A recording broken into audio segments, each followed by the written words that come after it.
This utterance, Shiva, is the most intense form of life. At the same time, it is one step into death and one step into life. This is the… in many ways, this symbolism has been to express the nature of what this is. Innumerable stories and symbolisms have been set up. A very alive, virile-looking,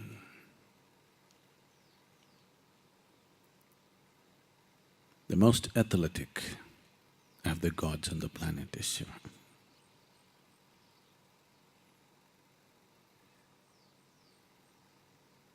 The very symbolism that's used for him is of life. On the physical plane, the life-generating phallic symbol has been used to represent Shiva in so many ways. In every way, a very physical representation of life, because that's the only thing one can see. If he is alive in some other way, you cannot see. To show that he's alive in many other ways. That's why the symbolism of the third eye. The third eye and the phallus have been the symbols of Shiva to show you both physically and in the innermost possible way, in the deepest possible way, he's alive to its fullest level. At the same time, he's always ash-smeared. This is to indicate that he is one step intensely involved in life, another step intensely involved in death. Because this is the way life is happening even now. Death is not something that happens to you sometime in future. It's happening to you all the time. If you're unaware, you're ignorant, it comes to you sometime. You do not know when, but it'll come. If you're aware, in every moment, both life and death are involved. If you as much as breathe little more consciously, you will notice with every inhalation there is life, with every exhalation there is death. If you're not getting the point, just do the next inhalation and do not… next exhalation and do not take the next inhalation, you will get the point. Every moment, even beyond the breath, every moment it is happening. It's like the ticking of the clock, life and death, life and death, life and death. It's all the time happening.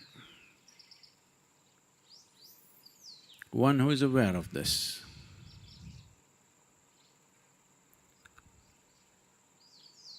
will naturally become aware there is no such thing as life and death. Life is death and death is life. They are not different.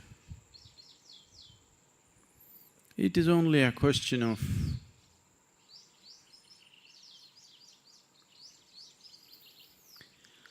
the womb, the crawling out, growing up,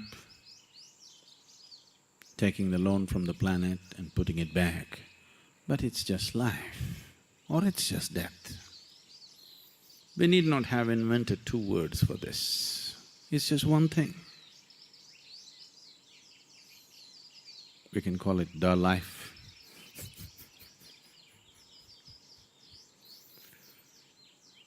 because they're not two different things. It is out of a very gross sense of unawareness about the life process.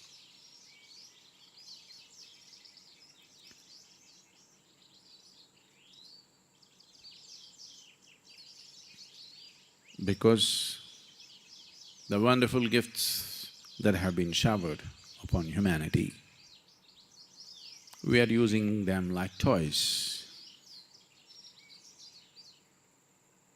It feels this way. This mind, this brain, capable of incredible things, but we are using it like a toy. No. I think people enjoy toys, isn't it? A large percentage of humanity is so suffering the mind that slowly it has become fashionable to teach you to become no mind. Took millions of years to evolve to this state of mental capability. Now we are talking about no mind, because a no mind is better than a crazy mind. But a conscious mind is a fabulous thing. Why would anybody want to give this up? Because they do not know how to handle it. If you knew how to handle it, if you knew how to handle it, you wouldn't want to get rid of this.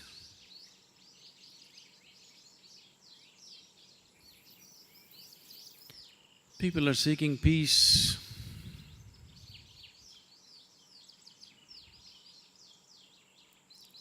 I don't know, if you walk straight on this pathway through the school and beyond, there we have some very peaceful creatures. Did you see them? You didn't see the ashram cows? No? Please go, you must see them. They are really peaceful, especially at this time of the day. They're mulching what they ate through the day and very peaceful. More peaceful than a lot of saints. Just a full stomach, so much peace. Just grass. So this is all you have to do.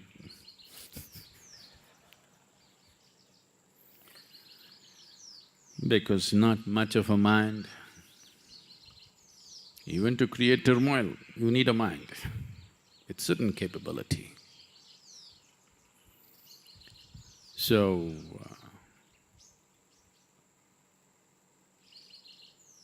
this mind has become a problem only because of so many silly assumptions we've made about life.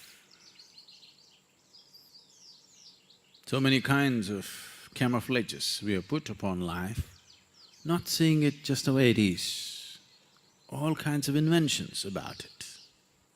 Too many philosophies, too many ideologies. Oh, I'm going too far. A lot of people are just living by some silly slogan that they read somewhere. Death is like this. You don't know which way it'll get you unless you have become aware that what you call as life and what you call as death are not two separate things. One who does not embrace death will not know life at all. If you sit here, I don't want to die, I don't want to die, I don't want to die, all that will happen is you will not live. You will anyway die, but you will not live for sure. It's not that I want to die today, but if I do, it's all right with me. I'll do everything to protect myself, to nurture myself, to take care of myself. But if I have to die today, it's okay with me. Now I can step out and live, otherwise I cannot live. Basava, a Kannada saint, a great poet, a fabulous devotee, a very beautiful devotee, a sage and a mystic, wrote hundreds of poems, but constantly he treaded many things he wrote about death, a lot of things about life, but many things about death.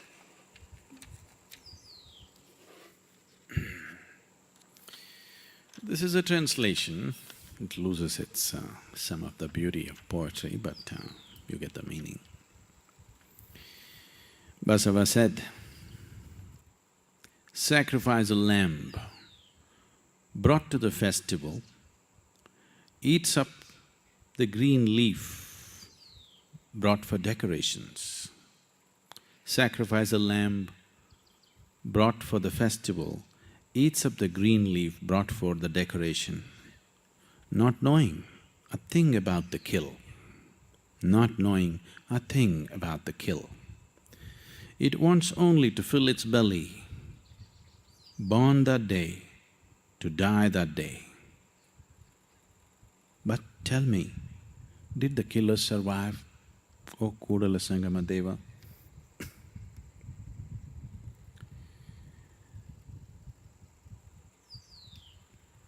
It is just that for the ignorant, death comes. For those who are aware, death doesn't come, death is. As life is, death is. If one becomes aware of this, in this awareness, that is life, in its highest form, in its most intense form, you just walked.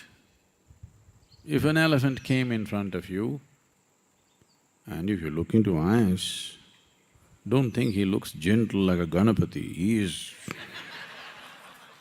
You look into his eyes, the wild elephant, the tame elephants look like cows. You look at the wild elephant, his eyes, they are burning with something else that's indescribable. And the moment he makes his trumpeting noise, you will see your legs will become like rubber. You had all great ideas, in the elephant comes, how he'll run and climb the tree and do this and do that. But when you hear the sound and when you see him coming, you'll see your legs will turn into jelly and your locomotion capabilities are totally gone and you will have very leaky fundamentals.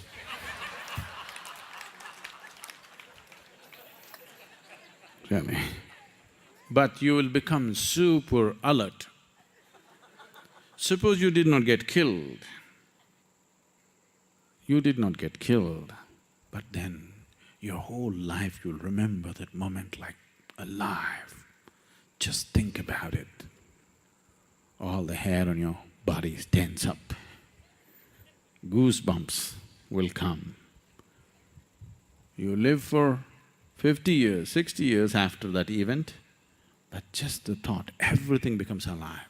That one few seconds of life, somehow you're far more alive than any other moment in your life. You forgot when you got married, but the elephant and the trumpet, you won't forget, because you were there, life and death together. The only problem in that moment is you're unaware. If you could be aware, elephant could enlighten you right there.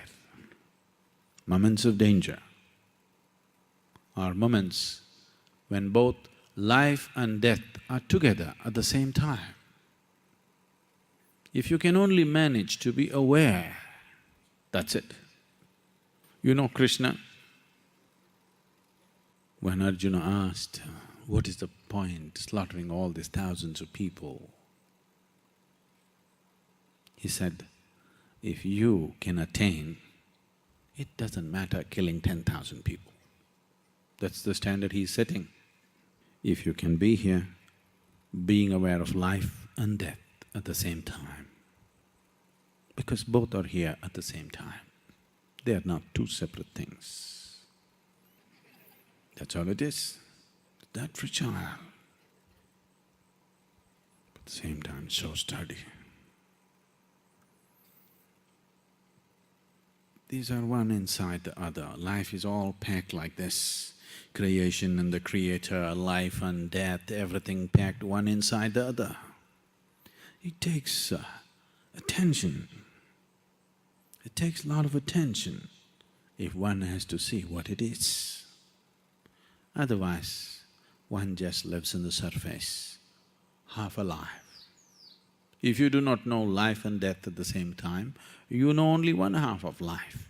Being half alive is torture, always. So when we say Shiva, we are uttering this so that this dimension of life and death being together at the same time happens to you. That the polarities are gone. There is no life and death. There is just this. For this, there is no name yet, because if you give it a name, somebody will invent the opposite. It's just this, but there is that. There is no that, there is just this. There is no this and that, there is just this and this. There is no yes and no, there is just yes and yes. If you want to… See, every aspect of life has this. If you want to fall in love, if you are in love, love does not need polarities. Love does not need an opposite. Because for most people, love starts in their heart and sinks into their genital. An opposite is needed. For sexuality, you need the opposite. For love, you don't need the opposite.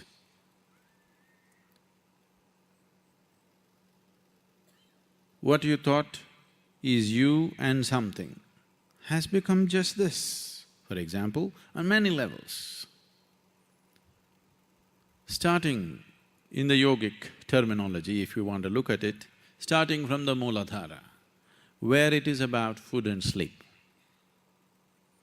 There is that and this. If you eat it, everything becomes this.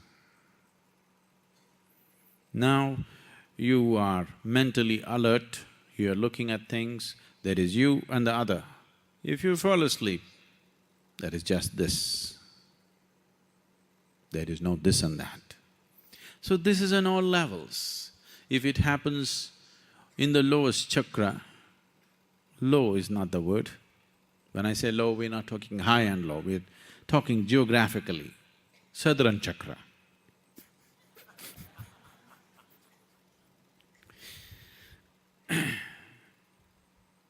When it happens at the Mooladhara, it happens as food and sleep, but the same unity. If it happens at Swadhisthana, it happens as sexuality, but the same unity. If it happens at Manipuraka, it finds expression as ambition, greed, conquest, but the same thing. If it happens at Anahata, it happens as love, but the same thing. But now, from Mooladhara to Anahata, you have natural access. You are naturally capable of these things. Even a child is capable of this, even a dog is capable of this. he can ingest, digest and assimilate. He has his sexuality. We have already looked at this. Dogs are loving for sure. We don't know about God. We are not so sure about the human beings. But dogs, we are dead certain. Yes? Yes or no?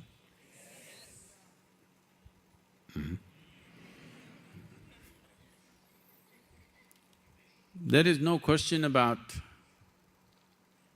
dog's love. God's love, we don't know. Man's love, woman's love, we're not sure. Sometimes it looks real, sometimes we don't know. Dog's love, dead certain we are. So, from Mooladhara to Anahata, it's open to every creature actually. This comes naturally, this is a gift from nature. But if you want to go beyond this, if you want to know the union that the Vishuddhi brings about, the union that the Agna brings about, the highest possible union that can happen at Sahasrara, this will not happen unless you strive for it. If you want to live here as just another creature on this planet, nothing wrong. There's absolutely nothing wrong. When I say a cow, a dog, an elephant, a snake, I am not speaking in any derogatory term. I know, it's a very derogatory thing to say you're a dog. I don't know why.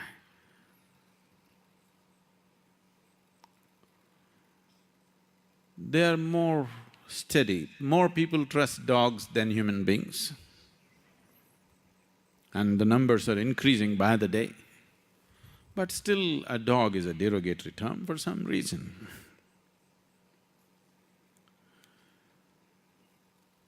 So I'm not speaking of these creatures as in any derogatory sense, but limited for sure, isn't it? The possibilities of life are limited in these forms. We are just talking about boundaries, because the basic concern of a human being is to go beyond his boundaries, always.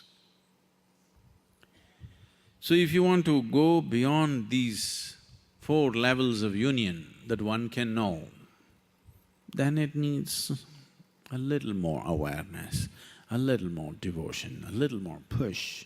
If your energies rise, if you become aware, or if you experience the union in your Vishuddhi, you will become stupidly devotional. I'm saying stupidly devotional not because devotion is stupid, but generally devotees are perceived as idiots by the well-educated world because they don't stand to their reason. Anything that does not agree with your way of reasoning seems stupid to you. But it doesn't matter how stupid you think they are, they're experiencing lot more pleasantness than you do. Maybe they're not so stupid at all. It is just that they have moved their life from simple 1 + 1 = 2 to a different kind of arithmetic within themselves, where there is no plus or minus, it's just 1, always 1. You must understand, without 1, there is no number system. Just always 1. If you know union on the level of your Vishuddhi, this is what happens, tremendous sense of power, because this union is a different kind. If the union is on the level of Agna, then this brings absolute awareness and knowing. Now, once someone has attained union on the level of Agna, suddenly the intellectual types look stupid in front of him.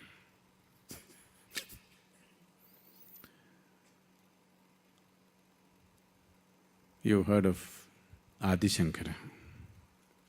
This is the most argumentative Indian ever. He went about walking across the land, looking for arguments. Such unbeatable logic. People were defeated and defeated and defeated in hordes. All kinds of people came to argue with him. Whoever argued with him, they're bound to lose, because there is nobody else with that kind of logic, because a certain union that you have experienced in the Agna gives you a completely different kind of logic. You saw the unbeatable logic of Isha Yoga. Suddenly you were quite good before you came to this damn program, suddenly it makes you feel stupid. You don't seem to know anything. No? If your energies, if you find union at your Sahasrara, you're ecstatic beyond anything that you know.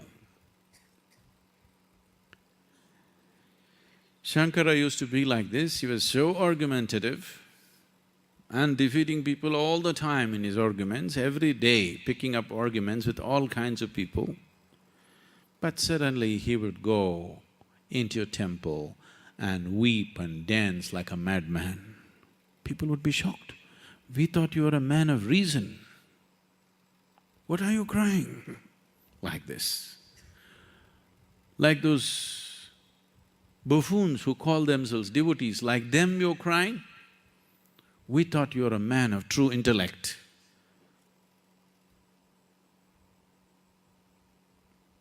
He would say, that's for the world, my logic is for the world, this is for me.